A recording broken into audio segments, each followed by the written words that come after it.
play, which we haven't seen a whole lot. Taylor Walls made it. I know a couple of weeks ago, Jose Siri made one with that big catch. And then they go to Atlanta with Zach Littell on the mound for the series opener, and he had nothing. The Braves hit him around. The Braves, who are not hitting anybody, then all of a sudden the Rays come into town. They hit 9 home runs. So the reality is this, and I know Eric Neander's thinking this. It's in the back of his mind. It might be in the forefront of his mind now, that he should consider at least the possibility that this team probably does not have another playoff push left in them. They've been to the playoffs 5 straight years. Great accomplishment for the amount of resources that are available to them, despite what some of you think. And by the way, please stop to and you know who you are. You're the ignorant people out there. You're messaging me on social media. Stu Sternberg's cheap. The guy does not have the revenue sources that the Yankees have, that the Rangers have, that these other big markets teams have. That's why he wants a new stadium. If he gets a new stadium, then he can afford to have a 9-figure payroll. And right now, as it stands, the Rays' payroll is about as high as it's ever been. It's almost $100 million. Stu's cheap. That's why they let go of Harold. They paid Harold Ramirez $2.3 million to go away because they felt like he couldn't help them anymore. How's that cheap? I don't understand some of you people. You freaking people. 888-546-4620. So, if Eric Neander decides to Sal, turn those machines back on. Turn those machines back on. Duke and Duke, trading places. Unless that crop report, God help us. So, if you're looking to sell, I think realistically there are 4 guys to target. I think these 4 guys are players that other teams would ask the Rays about. And they are Randy Arozarena, Zach Eflin, Yandy Diaz, and Brandon Lau. And by the way, if you want to squeeze a 5th guy in there, it's Jose Siri. Now, everyone's anointing Jose Siri as the next, Jim Edmonds, Willie Mays. He's made a couple of plays, hit a big home run the other day. No question about it. What's his batting average, Chris Mathis? Is it 180 something? I don't know. 180?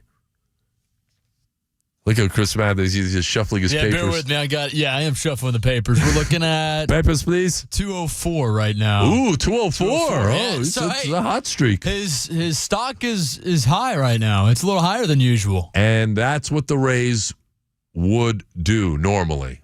If a guy's stock is rising, they will sell high.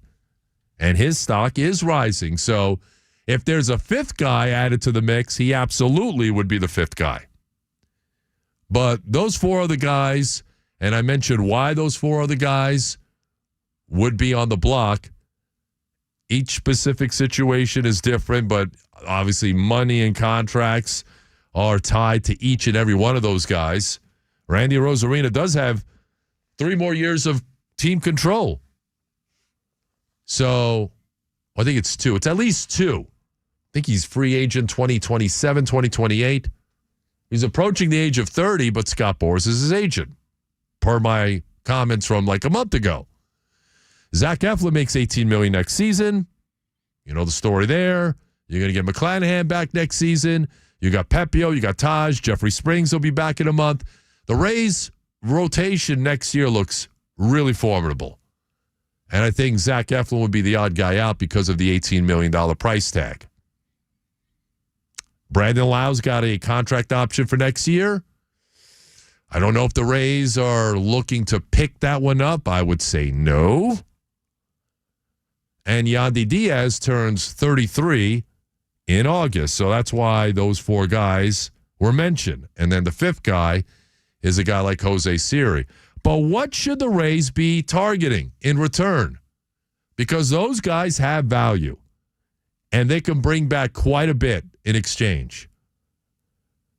Number 1 is not catcher, believe it or not. And everyone's writing in catcher. I get it. Catcher's number 2 on this list. believe it or not.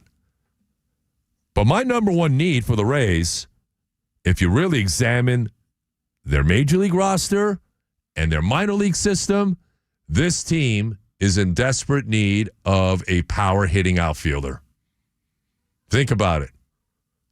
If Randy's days are numbered, and I believe they are, you're taking him out of the mix.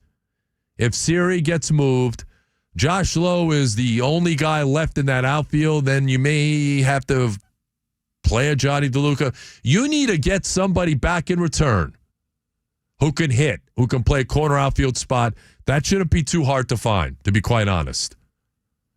Number 2 is catcher. That is hard to find.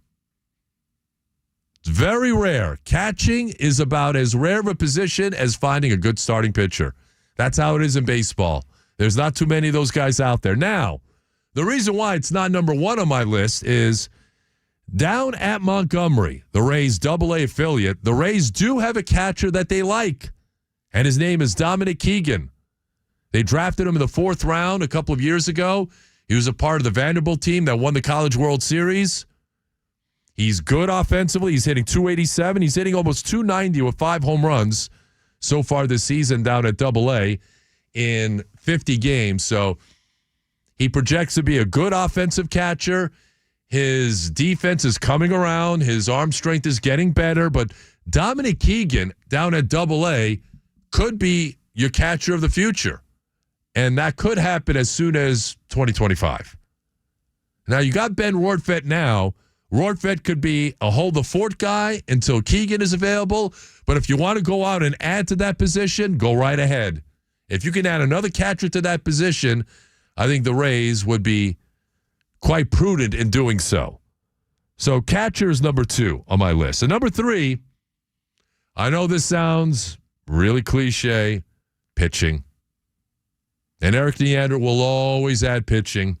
Even though if you feel like you've got enough pitching, add more pitching. Just like in the NFL, you can never have enough pass rushers. Keep adding them. The Giants were doing that earlier this century, and they just kept adding pass rushers. Strahan's getting up there, so let's go out and get Osi Umenyiora or Justin Tuck. That's how they were able to beat Brady twice in those Super Bowls. They just kept adding pass rushers to harass the quarterback. Same thing in baseball. Pass rushers in football are like pitching in baseball. You can never have enough of it.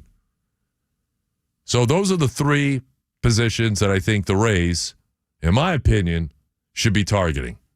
Power hitting outfielder, catcher, more pitching. 888-546-4620. Text at 82945 on the Bartow Ford DA text platform. Because when you look at the outfield, and I'm looking down their system, there's nobody major league ready who can come in and play that outfield position. Nobody. Their top prospects are shortstops, infielders, shortstops, pitchers, Mason Montgomery. I mean, their top outfield prospect is 17 years old. He's down in the rookie leagues. A kid by the name of Braylor Guerrero, whom the Rays really, really like, by the way. Xavier Isaac is their first baseman of the future. They just moved him up. He's at high level, high A.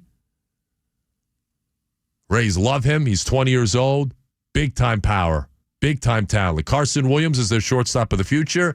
And Junior Caminero is probably going to be either your third baseman or your second baseman. And if Yandy gets moved until Xavier Isaac is ready, you may have Isaac Paredes, who I believe the Rays shouldn't trade because he's under control. You can play Paredes at third, or you can play Paredes at first. He's been playing first base. If you play him at first, then maybe Junior Caminero could come in and play third. So these are the types of things that the Rays, trust me, are thinking about and should be thinking about. 888-546-4620, that's the phone number. What should the Rays be thinking? What should they be doing? Do you feel like they still have another run in them to stay in the playoff race? You decide. Your calls and texts are coming up. Vincent, you'll be up first when we come back. More of your calls are on the way.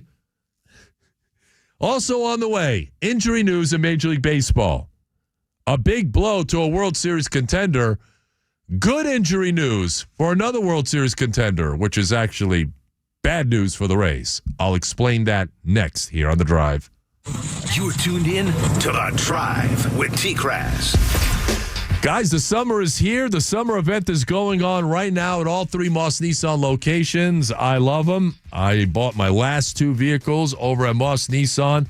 But you should be sailing into the summer event going on right now at Moss Nissan. Why is that, Chris Mathis? Tom, if you buy any new vehicle at Moss Nissan, they're going to include a free cruise for you, providing a cruise voucher of $500. Good to use this summer through December.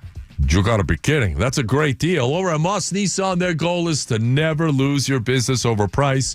And right now, guys, you get 0% financing on select models. And another thing they offer is something you brag about a lot, Tom, that being Moss Care. With every purchase at Moss, it comes with Moss Care, featuring lifetime oil changes, tire rotations, and so much more. Well, I love it because I got Moss Care in my last 2 vehicles that I bought over at Moss Nissan, including the Pathfinder that I just bought. It's great. The service department is outstanding. They do quality work there. They've been taking care of me for years. Chris Mathis went there last week, and they treated him like royalty over at the service department, because that's how they do it over at Moss Nissan. All you got to do now is just get me and Nikita Kucherov together on a spot, and that's gold, baby, gold.